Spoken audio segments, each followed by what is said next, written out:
What would happen if you put an adventure bike engine into a stripped back cruiser? Well, today we're about to find out, as Honda announced an 1100 version of the 500 Rebel powered by the parallel twin that's used in the current version of the Africa Twin. Not only does it get the manual version of this engine, but also the dual clutch transmission version as well, which essentially makes it the only automatic cruiser on the market, unless you count the Goldwing. Now, I think that it's great to see Honda putting out something a little different on the market.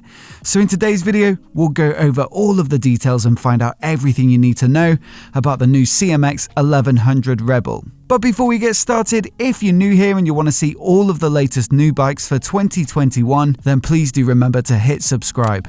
I'll be covering as many of them as possible over the next couple of months when the launches are coming thick and fast, so be sure to subscribe if you want to see those videos as soon as they go live. Let's start with the engine, which, as I've already mentioned, has the same fundamentals as the Africa Twin with a 1084cc capacity and an 8-valve single overhead cam parallel twin cylinder layout. It also has the same 270-degree crank to give it a growly, uneven firing interval, and personally I loved the character and sound of this engine when I borrowed the Africa Twin from Honda earlier this year. But on top of that, they also say that they've made changes to the Rebel's exhaust system, valve timing and valve lift to give it an even stronger pulse feel, so I can't wait to try one of these out when the press bikes become available. In terms of performance figures, the 1100 Rebel is capable of 86 horsepower at 7,000 RPM and 98 Nm of peak torque at 4,750 RPM.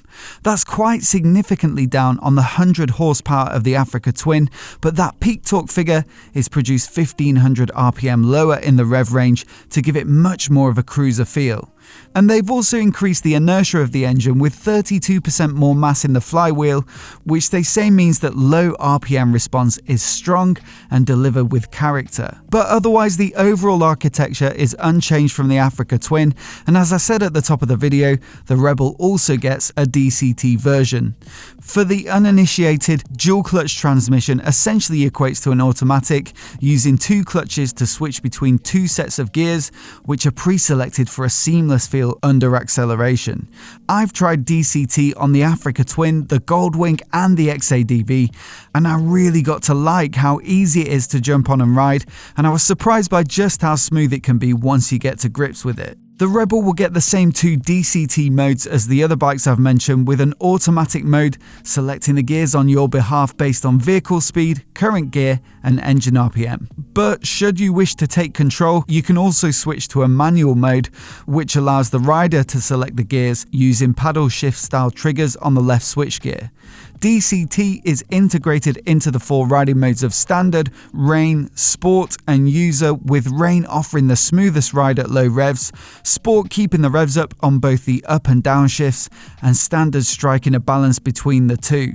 In the user mode, you can choose from any of those 3 shift patterns. These rider modes, which are also present on the manual version, also affect the power delivery from the ride-by-wire throttle, as well as engine braking, 3-level traction control and wheelie control. Again, Rain plays it safe, Sport gives the most aggressive ride, Standard strikes a balance, and User allows the rider to choose their own settings. Elsewhere in the electronics department, cruise control will come as standard, which is great news for a bike of this style, whilst LED lighting is used all round with a particularly striking 4-bulb LED headlight. I really like how this looks with a classic overall shape, yet modern internals, and the ring style LED indicators look neatly finished too. For the dash, the 1100 Rebel gets a 120mm negative LCD display, which looks nice and clean, whilst under the seat you'll find a 3-litre storage compartment that also features a USB-C charging point. The overall stance of the 1100 Rebel is similar to the 500, although Honda say that the tubular steel frame uses larger main tubes to account for the increase in power and weight. Wet weight comes in at 223 kilograms, which is 33 kilograms more than the 500 Rebel, and you can add another 10 kilograms if you opt for the DCT gearbox. That still seems pretty reasonable to me for an 1100cc cruiser, and the seat height is accessible for most riders, at just 700mm, which will make it a doddle to flat foot either side. The foot pegs are mid-mounted, which is my preference on a cruiser style bike, and Honda claim that they've measured lean angles of 35 degrees on either side, which ought to be ample for some more spirited riding. For context, a bike like the Indian Scout Bobber, which has to be seen as a potential competitor, measures just 29 degrees. Suspension is taken care of by a 43mm right way up fork and a pair of piggyback shocks at the rear, both of which are preload adjustable. That's quite unusual at this price point, with normally just the shock being preload adjustable, so that's a nice bit of extra tweakability. And the brakes look pretty capable too, with a 4-pot radially mounted monoblock caliper at the front on a 330mm floating disc, although it is only a single disc setup, but that ought to be enough for this style of bike. A single pot caliper on a 256mm disc takes care of the rear, whilst the 5-spoke wheels come in diameters of 18 inches at the front and 16 at the rear to add to that cruiser aesthetic.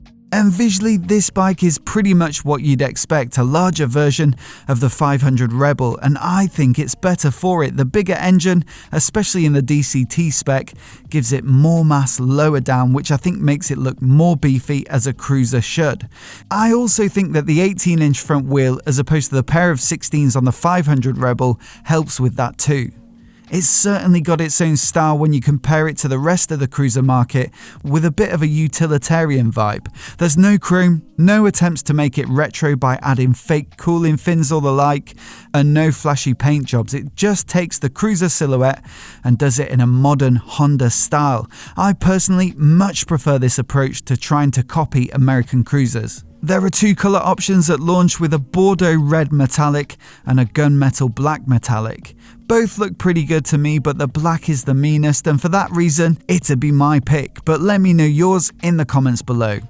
In terms of price, the 1100 Rebel will come in at $8,999 for the manual version and $9,899 for the DCT, with bikes available in dealers as of March next year. That seems like decent value to me, although it's difficult to gauge for the DCT version because there's really nothing else like it available. As for manual competitors, you might consider the Triumph Bobber, which starts at $10,650, the Indian Scout Bobber, which starts at about 12 grand here in the UK, or the Iron 883 from Harley at a similar £8,895, although the Sportster range is soon to be discontinued.